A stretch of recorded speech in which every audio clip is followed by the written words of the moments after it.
Hello, and how are you? Welcome to another episode of The Godfather Part 2 Minute. Hello, how are you? How is your Godfather? Tell him I said hello. It's not like when Hyman Roth was back in his showbiz days. You know, he always wanted to be an actor. Yeah, there just wasn't enough money to be made on Broadway. Not a lot of money in that vaudeville. Not a lot of money in that Great White Ways. Anyway, I'm Alex Robinson. And I'm Andy Robinson. And we're here to talk about minute 32 of The Godfather Part 2. Alex, repeat after me. E minuto. Numero 32. 32. You got it. 32. That's it. In English. In minute number 32, it's pretty straightforward. Only two people talking. Mm-hmm. We're in Mikey's office, and Frankie continues to elaborate on why he thinks the Rosato Brothers should be wiped out. Mort. While Mikey continues to refuse. Mm-hmm. And it literally ends with Frankie when he says Mort, and he's like pointing at Mike, and then he drops his hand. That's the end of the minute. So. Is Mikey the only one that can refuse in this world? At this time, within the Corleone family, I guess everyone can refuse those who work under them. Yeah, like if Cheech said, "Boss, I need no, that was not a raise. I need a real raise." Wait, so what were you saying? That anyone can? I guess anyone can refuse a request from someone below them. Like if Cheech said, "Frankie, I need a raise," he could say, Cheech. Yeah. There's one exception. There's one exception to that rule. What's that? If it's someone's daughter's wedding day. Oh, you're right. Then they cannot. Yeah. They can't refuse. Yeah. Hey, speaking of offers you can't refuse, let me say before I forget, there was a little bit of Godfather news this week. That the offer, it's called. That's the show that I think AMC is doing about the making of The Godfather.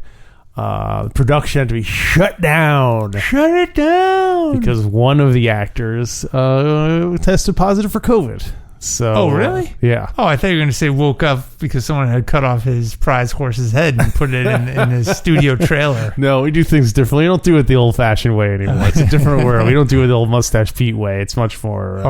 so you're saying he was purposely infected by a just saying, rival... Just saying one of your top stars is about to graduate from ordinary flu to COVID.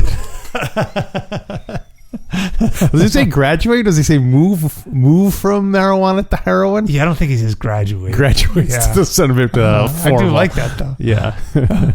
Yeah, someone posted that over at the nightclub. Yeah. Yeah, interesting. Of course, there are a bunch of COVID and coronavirus puns and jokes. There's nothing funny about COVID. No.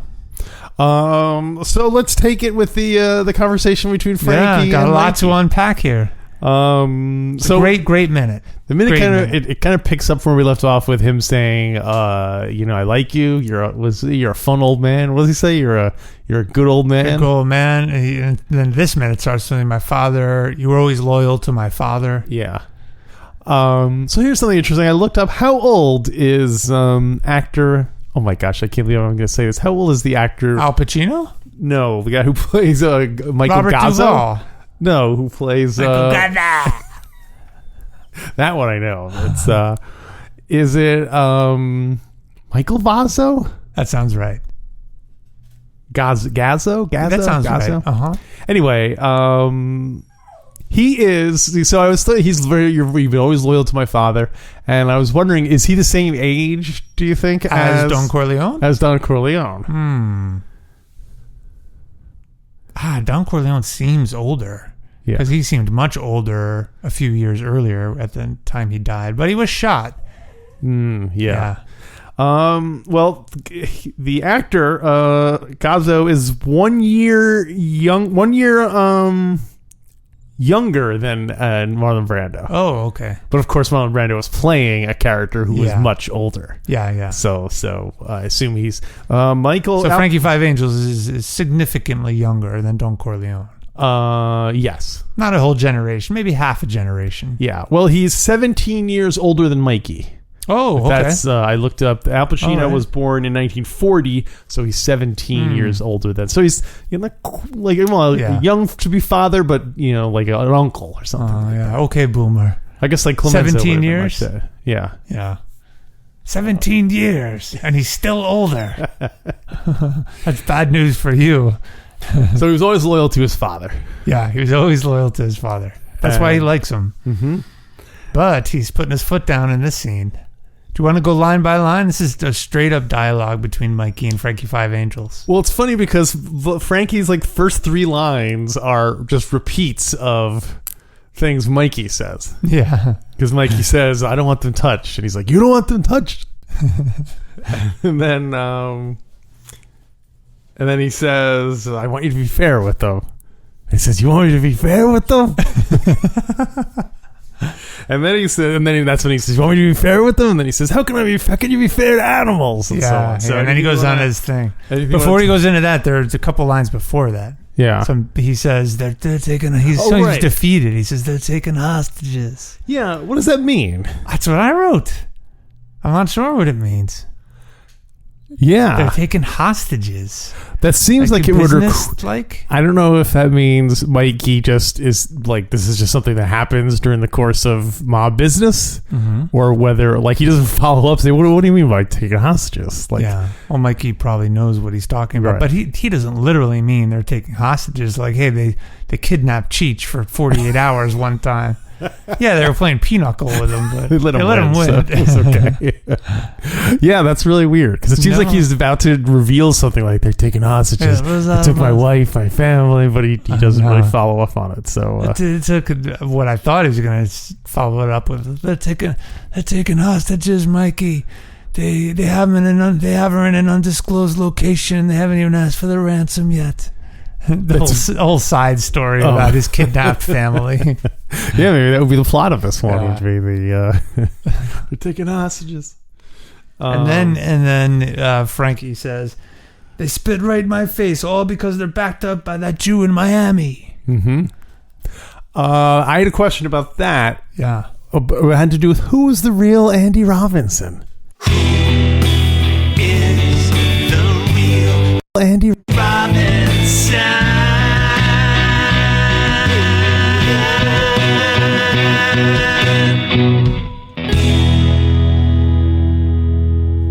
The question I was going to ask you, I can't decide which is the more indelicate way of asking, but I'll just say, have you ever spit in someone's face? Have I ever spit in someone's face? I don't think, no, not deliberately. I don't think so. Well, I can know for a fact you've done it accidentally, but was there something in soccer maybe when I was a kid? Wow. No, I did not spit in someone's face. Someone may have spit toward me. Maybe when playing soccer as a kid. Yeah, how about you? When you're a kid, spitting is less of a grave insult than when you're an adult. Yeah. I mean, when you're a kid, at least when we were kids, being rowdy boys in the 70s, you would spit on people. Yeah, I seem to remember it kind of doing it as in... But you've never done it like a movie thing where you spit in someone's face and they just... No way. That's like... Has anyone ever spit in your face? I don't think so, no. You think you'd remember that? Yeah, I would definitely remember that. Yeah. How about you? No, I don't think I have, nor have I. I've never dished it out nor taken it. You can't get spit in the face and not respond. So if you're going to do that, or if someone's going to do that to you, it's going to be a throwdown. Something's going to happen. I feel like most of the time in movies, most of the time, someone gets spit at in the face, they do not react because it's more dramatic. They just stop, and sometimes they'll take a handkerchief and wipe their face, or they'll just be like, "Take them away" or something like that. But you rarely see the person immediately retribute. Yeah. So, but Frankie doesn't mean it literally here that the Rosato brothers are spitting in his face. Although who knows? They're taking hostages. They're spitting in his face. Frankie, I'm having a hard time telling you when you're being literal or when you're being figurative. Did they literally spit in your face? I drank from a hose outside. Oh, okay, but then not literally. Yeah, I drank from a hose outside.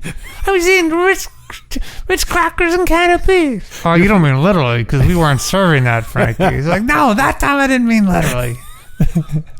Maybe that's Cheech's role. Or Al's role.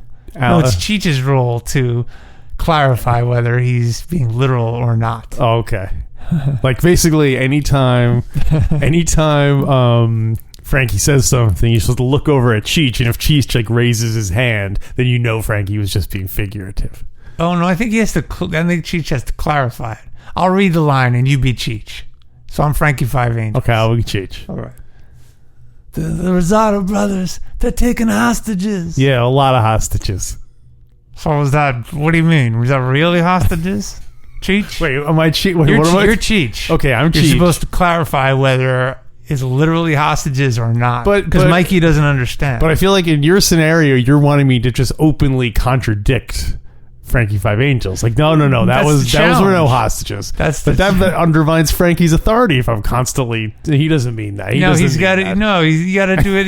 Here, I'll be Cheech. Okay. You be Frankie. I'll be Frankie. And then don't forget to follow it up with backed up by the Jew in Miami. Okay. They got me waiting out in the lobby, backed up by that Jew in New York. He literally in the lobby right over there. Yeah, you heard me. Yeah, and he's talking about Hyman Roth, that jerk. Oh, wait, because I got to do something. You did 2 in 1. You threw me off. I got to do something where it's not obvious that he's being figurative. Yeah. And break it down a little bit. Don't put them all into one. It's too hard. It's too hard to think about. Come on. You got the easy part. You're Frankie. Just recite his lines. I'll just use the exact same thing he said. Well, they spit in my face all because they're backed up by that Jew in Miami, Hyman Roth. Yeah, Mr. Corleone, don't you see it dripping down his shirt right now? That was literal. So was that last part you or was that Frank? That was Cheech. That was Cheech saying that was literal. Yeah, I say that was that was me clarifying that. So Frankie kept this spit all over his face and shirt to prove to Mikey that he literally got spit on. Wow, he is. He is. So then it is literal. But the sad thing is, Mikey thought that was just water from the hose, Yeah. so he can't tell what's what. So apparently, Frankie Five Angels knows about Hyman Roth backing the Rosato Brothers. Did that surprise you? Or does generally everyone know who's backing whom? It's funny because it's hard to approach it as if I don't know don't already know the story. Yeah. So I'm like, oh, would I be surprised? Well, we know Hyman Roth is friends with Mike from the previous scene with Johnny Ola. Yeah. So, so the question is, I don't know. I don't think we're given enough information about the Rosato Brothers where I would have an opinion either way. Hyman Roth and Rosato Brothers are more introduced in the same sentence, so it's hard to really separate their. Don't forget, last week we figured out that everyone who was in the lobby is still in the room here. You just don't see them. Connie's there, Merle's there, Sonny's daughter is there, and so when Frankie says they spit in my face all because they're backed up by that Jew in Miami. Johnny Ola leans in but he always makes money for his partners. That may be true, but he always made money for his partners. You do a great Uncle June. He sounds more Jewish than Hyman Roth.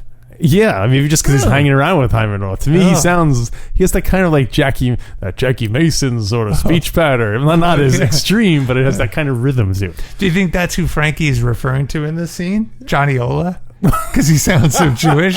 No, because he specifically calls him out as Sicilian later on. He says a Sicilian messenger boy. Oh, yeah, but not yet. Not yet, but at this point, so. They're completely miscommunicating here. Like, Michael literally thinks it's hostages, and he thinks he's talking about Hyman Roth, but he's really talking about Johnny Ola. They're both having 2 different meetings at the same time. But, well, okay, so there you go. You did not spit in someone's face, nor did someone spit in your face. That's good. So he doesn't want them to be touched. You don't want them not to be touched. I want you to be fair with them. You want me to be fair with them? Fair with them. Is that a good tactic? In debate. To me, it always seems like the person is buying time. Yeah, it gets you a little time to think of something. Yeah. It could highlight the ridiculousness of the question. Well, certainly when he says, you want me to treat him fair, by that point, he's more incredulous than he is just trying to come up with, like, I think when he first says, oh, you don't want them touched, it's almost like he's trying to think of something to say, like, but he has to, like, control himself because he doesn't, he has to, he's got to be careful here. Yeah. Frankie Five Angels. And loyalty only goes so far. That old man's had too much wine. Yeah, I wonder if Cheech is thinking about his future, too. What do you mean? If this doesn't work out for Frankie, maybe Cheech is the one who steps up and becomes the cop of regime. Oh, I thought you meant he was already thinking about turning himself in and testifying. Oh, well, he's wearing a wire right now, right? He's like, that's why listen, pal, listen, boss, I gotta go. That's why he repeats everything, to make sure it gets recorded on the wire. He's like, yeah, he means literally the Rosato Brothers are taking hostages. Cheech is leaning toward him. So how can you be fair to animals? That's an interesting moral question. Yeah. Can you not be fair to animals? How can you be fair to animals? It's very old school. We in GF1 we talked a little bit about the old mustache Pete's, and how they just did not consider. I don't know why we were talking about that. Well, I mean, and here's the same thing. Well, in the meeting of the five families, that's where you get a lot of the racism about the selling it in the colored communities, and then he even calls them animals. And here he says the same thing. He's like, they're animals. So it's that he talks about them recruiting people of color. Maybe we talked about it also in the beginning of GF2 when the young Vito Corleone was smuggled out in the butt of a donkey. I think we were talking about animal rights then. Yeah, that could be. That was how can it be fed that animals? Was accepted back then. It was just that was what people did. Yeah. No, I mean literally, how can it be fed animals? They have no souls. So this is when Frankie stands up and becomes really animated. Yeah. You know what? I'm going to have to say, I know we haven't rated it yet, Alex. Yeah. But if any of you listeners out there are going to go and watch any of these minutes while we're doing this, watch this minute.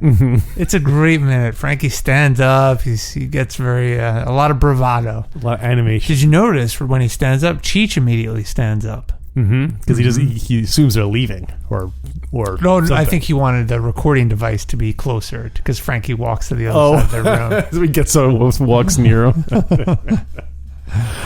So he goes to Tom.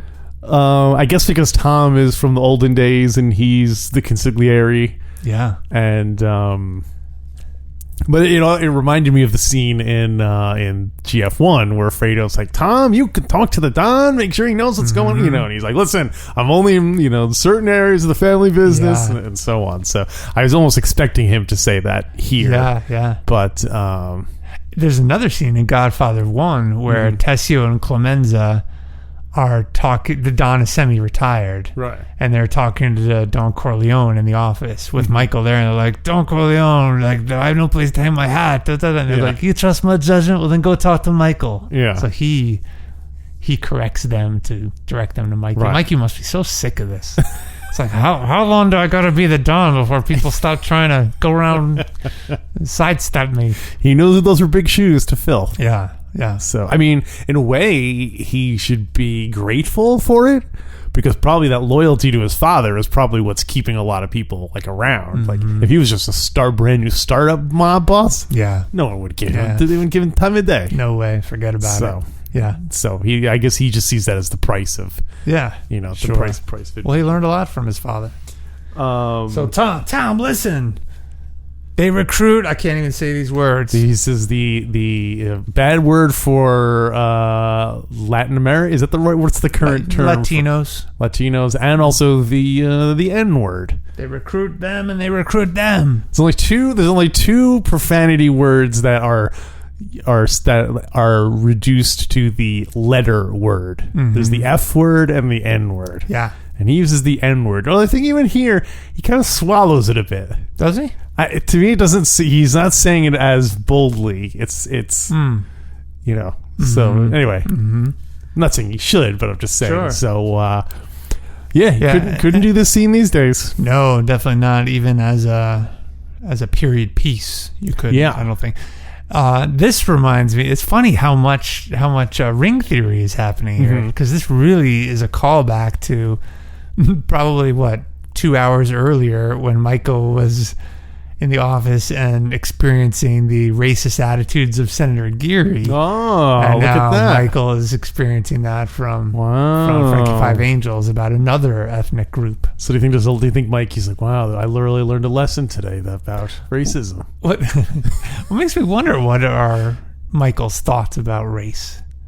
I wonder. I think it would be nice to think he's more evolved, but realistically, probably not. Yeah, probably not. Yeah, probably not.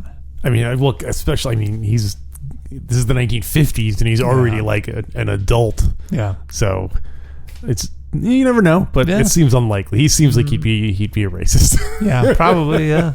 But that's sometimes you have to do with movies. You have to spend time with people whom in real life you would not want to spend time with. Yeah, although Mikey does seem driven less by emotion and superstition and more through logic. Yes. So therefore, it would seem if anyone's going to be less racist, it might be him. Maybe. I mean, compared to the people who aren't trying to go legitimate, that would definitely be a mark in his favor. The fact that he's trying to become a legitimate company and go with whatever the current mores are. Yeah. Or it's easy to see him being like in GF3, like still being racist, but knowing that it's bad for business to openly be racist. Yes. So he wouldn't like talk about it. Yeah. Yeah. So. But anyway, so there's Frankie with his emboldened racism. Then his next line is, "They do violence in their grandmother's neighborhoods." And also evoking the meeting of the five families, where he's like, "Keep it away from the schools." Yeah, that's right. That was the Detroit Dawn. So, keep it out of. Yeah, that's right. Keep it away from the children. Yeah, yeah. So I guess that is a kind of almost way of, reeling Frankie back in a litof bit. What do you mean? Well, because like he's like really racist, but then you're like, oh, but he doesn't want old ladies to get hurt, so it kind of like dials it back a little bit. Yeah. The evilness of it, I guess. Yeah. It's trying to show that he's not completely amoral. He's not just like, I don't care what happens, I don't care if everyone gets killed. I want money, He has some moral compass at least. Yeah. What would you think his alignment is? Oh boy, it's tough. Alignment. I feel like we must have talked about this before. Yeah, but not with all the characters. Alignment is from the Dungeons and Dragons game, and you assign each character basically good and evil and chaotic or lawful. Those range of things. So it's hard because on the one hand, all the mobsters are criminals, so you think they'd be chaotic. Or meaning and chaotic being the opposite of lawful. Yeah, because they're literally breaking the law to do their job. But they also have a law like within their own thing. Yeah. So it's not like they're just like going around killing people willy-nilly. They have their own moral code. So I feel like they should be lawful. So maybe lawful evil? Yeah, maybe. I mean, I'm assuming that for all we like them, they are evil because ultimately their money comes from exploiting and hurting regular people. Yeah. Despite all the romanticism and all the olive oil sales and whatever, the money comes from all that. At its base level, there's violence at the all the bad stuff. Yeah. So I would say they have to be lawful evil. But are they all lawful evil? Or are there shades within that? Yeah, probably there's some shades. Because I would think like Sonny would be more chaotic because he's more like, impulsive he's not necessarily and emotional. Following all the rules. Yeah. Or I mean, he's following the rules, but he's not a good strategist. Right. He's hot-headed. Yeah. Yeah, maybe that is more chaotic. So chaotic evil. Sounds like he's a like green slime. No, from Palace of the Silver Princess. Green slime is neutral. Neutral, yeah. They're animals. That's why. You can't be fair to animals. They're neutral. They have no alignment. I think that's what he meant. He was. Oh my gosh, he's really a D&D player. I use my cross to turn those skeletons. I'm gonna guess he's a cleric. I was gonna say that Tom would be the DM. Okay. Because he's like the rule guy. And so I'm trying to think what other classes would everyone pick. Yeah. Like Sonny would probably be a fighter. You're in the palace of the Silver Princess. I'm wanting that white magic. You can go through that trap door, but you will have to make your saving throw in the morning. In the morning. So, yes, they do violence in their grandmother's neighborhoods. And this is the big moment. He spins around, opens his jacket like he's flashing someone and selling stolen watches, and he says, "And everything with them is horse." I mean, one of the finest he literally moments. holds his jacket up like he's a flasher. Like, yeah. Right as he spins around, right when he's doing it, it's really awesome. Great. And everything with them is horse and junk, dope. He says it like in Italian. They don't have it in the subtitles, but he says it like in just pantomiming about shooting up in his arm. So what's funny about that is that according to the Godfather wiki, the Tattaglia family is also involved with the Rosatos. Okay, the son of Philip Tattaglia the younger brother of the magician of Bruno, Bruno's younger brother. Yes, and as we know, the Tattaglias were heavily involved in the ladies, in pimping. So so it makes sense that they would get involved with that. So why is Frankie against the? Why does he diss the Rosato brothers? Because they specialize in horse. Yeah, is that just considered a lower business? I guess we learned about that through Tattaglia. Yeah, right. It's just, I guess maybe on some level it's worse because you're exploiting women. You're like, but then we know the Corleones also have Fredo runs a whorehouse. So yeah. So, but then again, Fredo runs the whorehouse. So. Maybe that tells you something. Let's show him the casino business and let him run the whorehouse. And he's not. Oh, because he's not part of the family. Remember, Mama used to joke that. That's right. Gypsy came and dropped him off. He's not an actual Corleone. Or does the fact that he is involved in whoring, is that sort of a warning that he's not? It's giving us a tip that he's not like. He's kind of going outside the... That's a business of his own. Yeah, right. There was something in it for him. He was trying to... living a contender. You never seen that movie, right? And everything with me is horse. Down here, afraid of Corleone's Mickey Mouse nightclub. You don't come to Las Vegas and talk to whores like that. Hey, well, thanks for listening to the first part of this minute. We really appreciate it. If you contribute just a few extra dollars, you can get access to the full episode. Isn't that right, Frankie? That's true. We saved the rating of the episode for last. So go to godfatherminute.com/support, where you can get access to all the episodes. No!